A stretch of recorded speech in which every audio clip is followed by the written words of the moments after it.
everyone.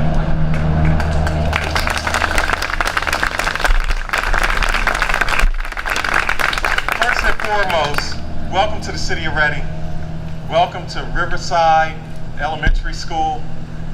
And welcome to the Red Knight family.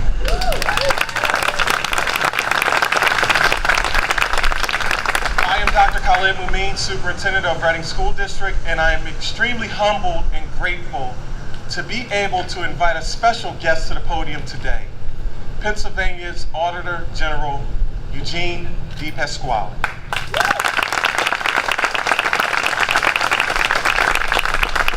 Thank you, Dr. Mumin, and thank you to Senator Schwank for getting here. What most people don't know is that we grew up actually in the same neighborhood. They're not going to believe that. They may not believe it, but it's actually true.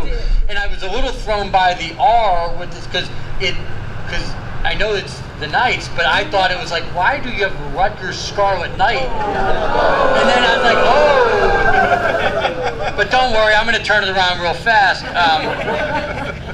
But that was threw me for a loop. I said, oh, maybe he went to Rutgers. I don't know. Because it's the exact same thing. They all get, no, hold on. Rutgers clearly was copying off of Riverside. There's no doubt about it. And maybe that, you get some money through copyright infringement, and that can build you a new elementary school or something. Thank you, everybody, for being here. Liz, my chief of staff, is taking notes because clearly there is a path to getting more people at my press conference and actually having good news. Because when I'm coming to have one of those press conferences where it's sort of scattershot on everybody, we're trying to find people that stand at the podium, and it's challenging. But today is a great day for Reading.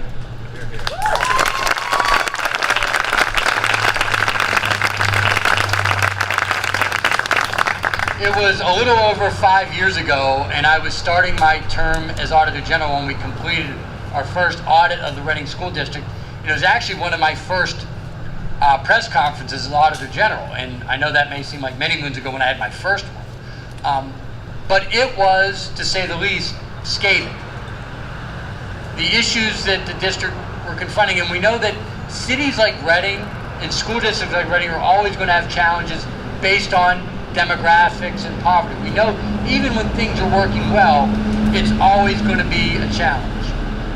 But from the business office to the classroom to the superintendent's office, our audit found so much turnover, lack of leadership, lack of financial accountability, that on one hand you could say there was nowhere to go but up. But the situation was desperate. Today, the situation is dramatically different and shows that with the right leadership, the right people, and the right cooperation, no matter how tough it is, school districts can be turned around, and that means that every single kid can have an opportunity to learn and thus achieve their dreams, which is really what today is all about.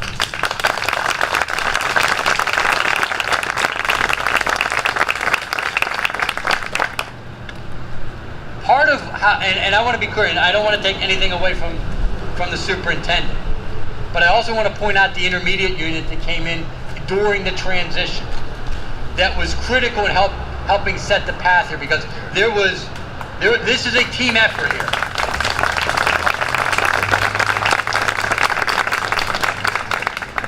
But when Dr. Mumin took over this position, we had a meeting. I came back and we had a meeting, and he made a commitment to me that some other people have made, but not everyone has followed up on, which was that he was going to build the partnerships, build the team effort, develop cooperation with the legislative delegation and the business community to move this district forward.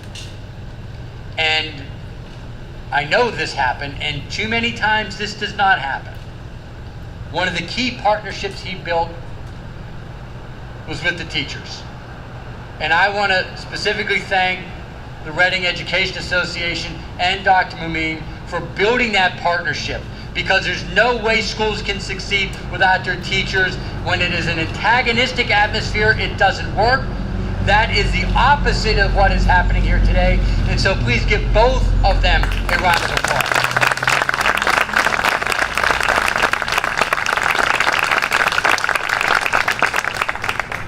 also want to commend Alvernia University, Kutztown University, Reading Area Community College, and the Intermediate unit for all being a part of this team effort to try to turn this district around. And what I said in our news release is that this is, by far and away, we audit every school district in the state. And just so you know, there are 500 of them. 500 school districts.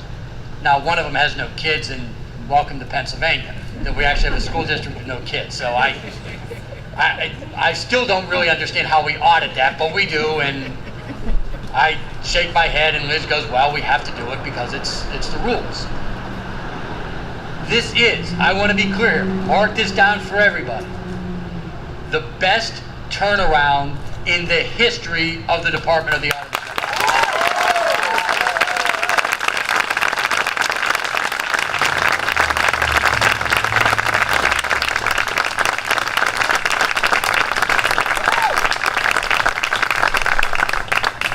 And sometimes, even if I get more press out of it, and I say that not to be flip, sometimes I get more press when the entity we audit resists our recommendations. Right? There's that scrum in the paper fight, he said, she said, whatever. And that goes back and forth. And that sometimes can get me more press, to be blunt about it. But that's not why we do the audits. We do the audits to try to drive change. And the ones that don't take it personally, that take it as a badge of responsibility of the public trust, regardless of whether it's a school district or some other state agency or even a federal program that flows through the state. That's why we do these audits, is to try to drive the necessary change. And the entire Reading community, when I came out with that audit, the new team that came in, and the superintendent, we talked about this before, but he also said it here today, he viewed our audit as part of his job description. And when you don't take it personally, when you take it as our independent objectives are what we're seeing without being personally involved in the district or a state program, miracles can happen. And today, again, we are here because I view this as nothing short of miraculous. And the reason why it's miraculous isn't because we get to have a good press conference, although I'm pleased that everyone is so here. And I know you're sitting there going, I hope he gets to the point quick because it is humid out here. But it's about the kids that are in this building and the kids throughout Reading. Because Reading still has one of the highest poverty rates in the entire country, which means this school district is even more critical than most other school districts in the state of Pennsylvania. What happens here is the very fabric of what is critical to giving our kids hope across the country. I know with some of the craziness that comes out of Washington, D.C. today, and I don't need to even ask you what your perspective is on that. And so many times, as leaders, we can get sucked into that debate and think you got to take sides and nothing can get done, and it's red and blue, DNR, and there's no hope. Well, here in Reading, we're finding out that when people simply put their nose to the grindstone and do their job, there is hope. And not only just hope, but hope for the most critical function, that is giving our kids hope. And I know it is often a phrase that the kids are our future. And while that is true, I know, look, I've got a son who's going off to college Labor Day weekend.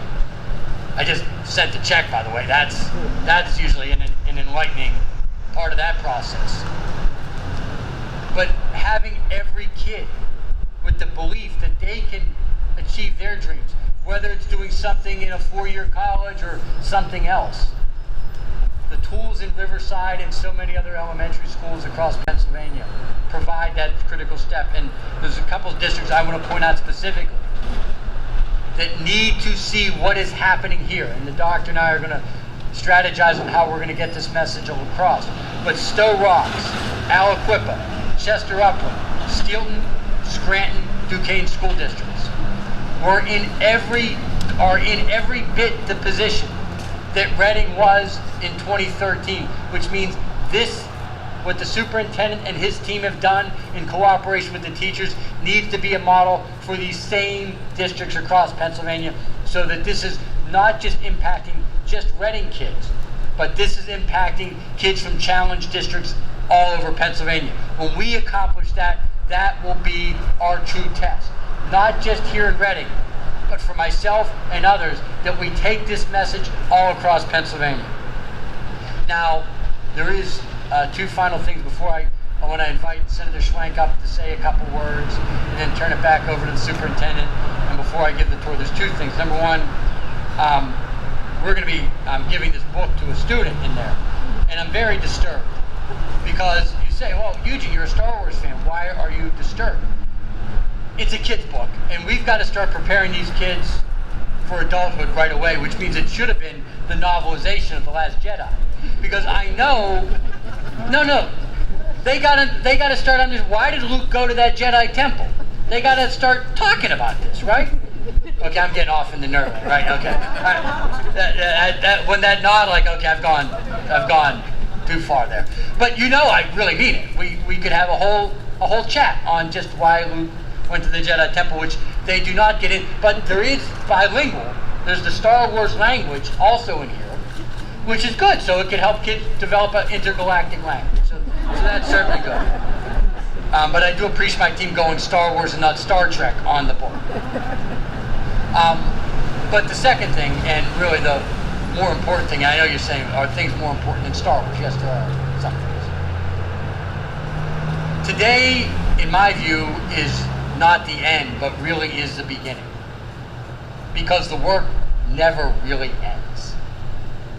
And I don't come with the furniture. The superintendent doesn't come with the furniture. And we're all going to have replacements at some point. We don't know when I know when mine's going to come. It's January 2021. We all got to make sure that we're setting up the system so that when the day we're all not here, the next generation of kids have the same opportunity that these kids are going to have. But Dr. Mumeen and your team, we're all in debt to your leadership, to your effort, your tenacity, and the collaborative spirit you've built here. Some of the kids in here may never know what happened in 2013. And they may never really know what you did to turn this around. But their lives, that's how we're paying this forward. Because there's going to be kids here that are going to have more success down the line, whether it be college, career, or what have you. We may never know, they may never know who we are, but we're going to know who they are. And that, in a sense, is our reward for the tremendous work you have done. Thank you very much.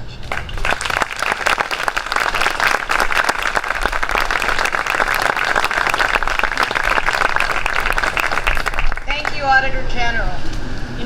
Many of us were here when he came to town before, and it sure wasn't this kind of celebratory atmosphere, was it? We were hanging our heads. We were all very concerned. I can remember meetings with district officials where they brought out the financial statements on cash register tapes, on adding machine tapes. That's right. And I remember my jaw dropping and thinking, there's problems, there is trouble here. And this is really going to mean something in our community if we're able to turn this around.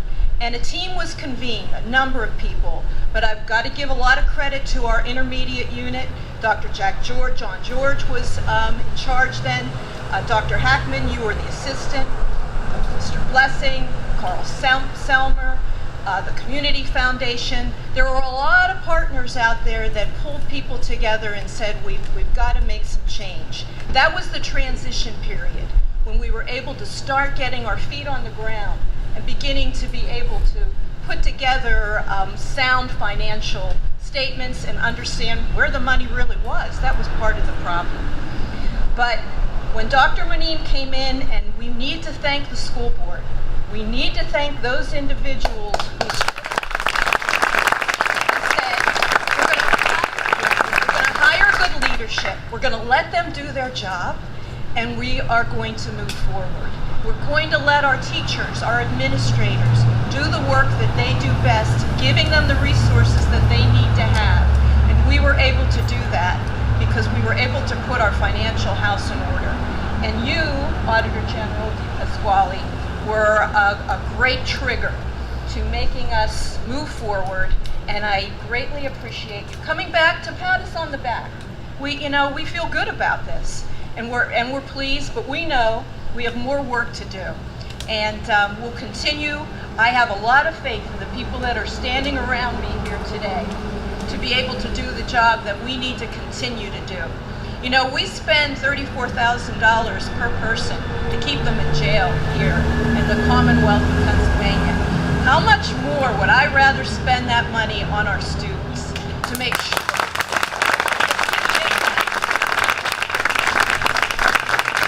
resources that they need? That's where we need to invest, and we need to invest in school districts that are going to be able to do the job. I have confidence. It's not just because it's my school district. I have confidence that we've got what we need to do that here. So happy to be here, and thank you all for your hard work.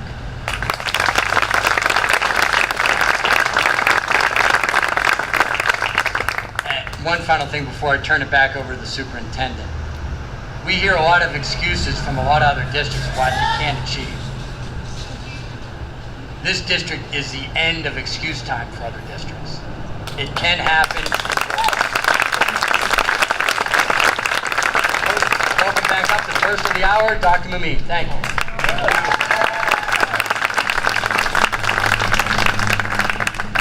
I can't believe that I'm the person of the hour, and I must say that I humbly say thank you, because Auditor General DePasquale, for your support, giving your team to us as continual support, and actually being a first adopter and believing in these crazy ideas that we had as an administrative team to write the course. So I must personally say thank you. Thank you so much.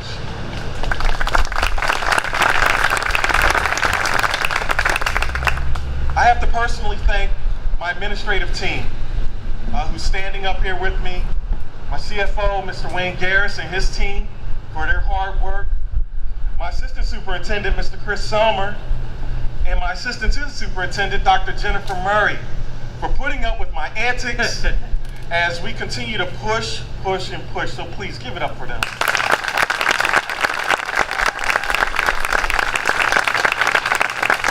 I must say thank you to the school board, Dr. Berkey, our school board president, Mrs. Robin Conservator Jacobson, who was on the first school board that was on board with this transition, Ms. Patricia Wright, and also Mr. Leo Martinez, who again believe in sustainable change and have given us the license and the space to be able to do this work. So again, thank you so much, and I appreciate you so much. Dr. Flynn, Dr. Looney, our educational partners, my eyes in the sky, my feet on the ground, thank you so much for your unwavering support, and thank you for taking care of our kids once we get them to walk across the stage from the castle. So thank you so much.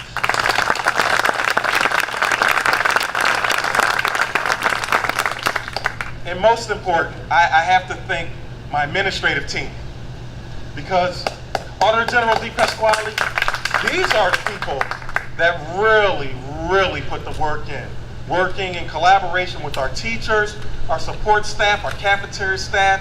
So when we say that we're Red Knight proud, this is a family thing. And these good people are administrators, our assistant principals, our teachers, our teacher leadership. Rebecca Titus is in the audience. You know, this is a family, and I commend them for being patient and being trusting of our vision.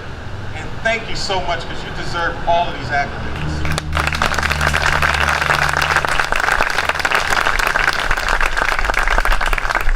We have community partners in the audience. Mr. Murphy is in the back from the Community Foundation. I thank you so much. And as Auditor General DePasquale said, this is the beginning. This is a commencement. This is a beginning of new, unfound territory.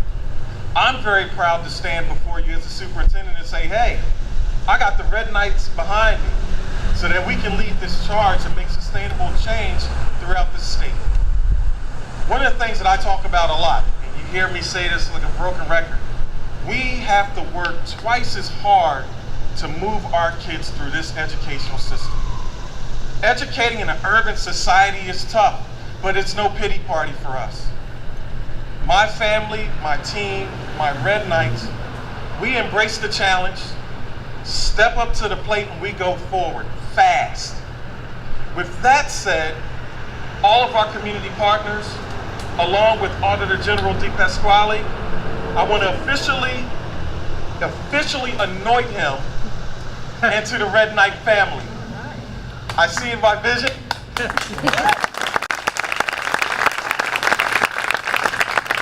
I would be remiss because I'm looking into the sunlight, but I see another powerful partner in the back, Mr. Michael Toledo, Executive Director of Central Hispano.